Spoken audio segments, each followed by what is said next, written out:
ক্যাম্পাসে পুলিশের উপস্থিতি দেখেছেন, ঠিক আছে, কিন্তু এক পর্যায়ে যখন যে পুলিশ আসলো, প্রক্টর স্যার পুলিশকে কি বলছে আমরা জানি না, তো প্রক্টর স্যারের সাথে দেখলাম যে কি কান্নাঘুষা হয়েছে, তারপর আমরা পুলিশকে ক্যাম্পাসে দেখতে পাইনি, পুলিশ উদাও।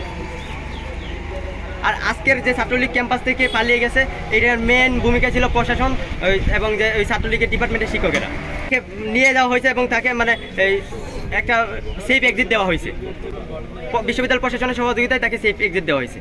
হচ্ছে ছাত্রলীগকে আমরা যখন আমরা বের করতে চাই, প্রশাসনকে বলি, তো প্রশাসন আমাদের সাথে একটা প্রহসন করছে।